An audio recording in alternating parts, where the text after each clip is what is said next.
The student at the center of this case, Daryl George, has faced ongoing disciplinary action since last August of 2023. George will now continue his in-school suspension, something he says deprives him of the usual school experience that so many of us know. Joining us live to discuss the ruling is Crown Act co-sponsor, State Representative Rhetta Bowers. Good morning, Rhetta. Thank you so much for coming on the show this morning. We appreciate your time. Good morning, Zach, and to both of you. I just want to say, though, that I am the primary author. I think a lot of times people keep calling me the co-author, but I am the primary author. Okay, well, no, thank you for that clarification. We do appreciate that. That does matter. Thank you so much. Before we move along with this conversation, can you talk to us about, people might not be familiar with the Crown Act. What is the Crown Act and what does it mean? So the Crown Act is a national movement and piece of legislation that has been sweeping the nation. The acronym CROWN stands for Creating a Respectful and Open World for Natural Hair.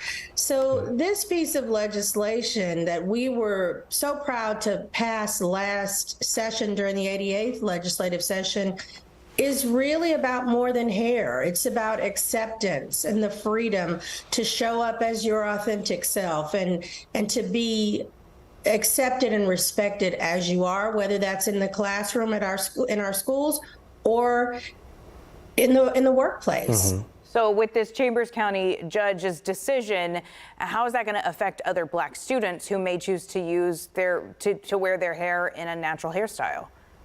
Well, let's just make it clear that this is an isolated case. Okay. This is Barber's Hill ISD. Mm-hmm. The Crown Act passed, and it is still law in the state of Texas. The issue that we are faced with is proper enforcement. And so we will have to continue to work on that. It doesn't take anything away from the freedoms and the protections that have been provided by the Crown Act. You know, the Crown Act, just for clarification, was made and created to prohibit race-based hair discrimination.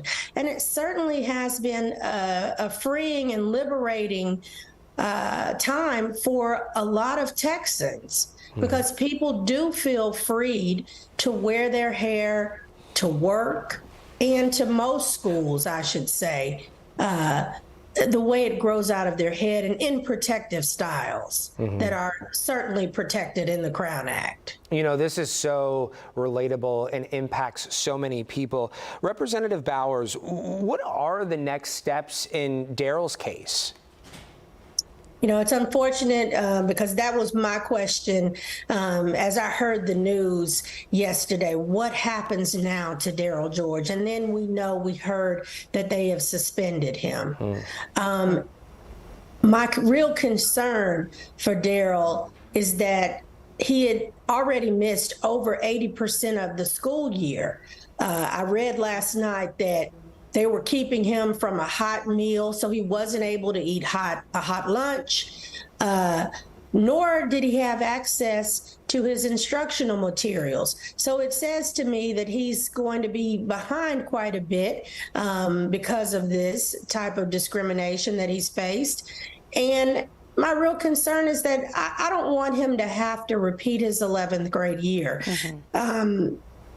Because this is exactly what we were fighting when we fought as hard as we did. You know, it took us in the state of Texas over 4 years to get this law passed and codified.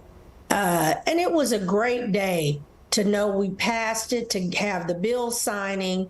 And that's why I bring us back to enforcement. I do think that it is about making sure that the top law enforcement officer enforces this law as it was written. And, you know, we had also been working with the commissioner, TEA Commissioner Mike Morath, and wanting to make sure that our ISDs and school districts brought their policies, had updated them since the new law took effect September 1st. Well, it sounds like while you may be a little bit unsure of the future of Daryl's case, it sounds like you're not done quite yet. Not at all. Not at all. You know, even yesterday, as disappointing as the ruling was, because I was highly optimistic, along with my colleagues, along with the family. The attorney felt good about what the outcome might be.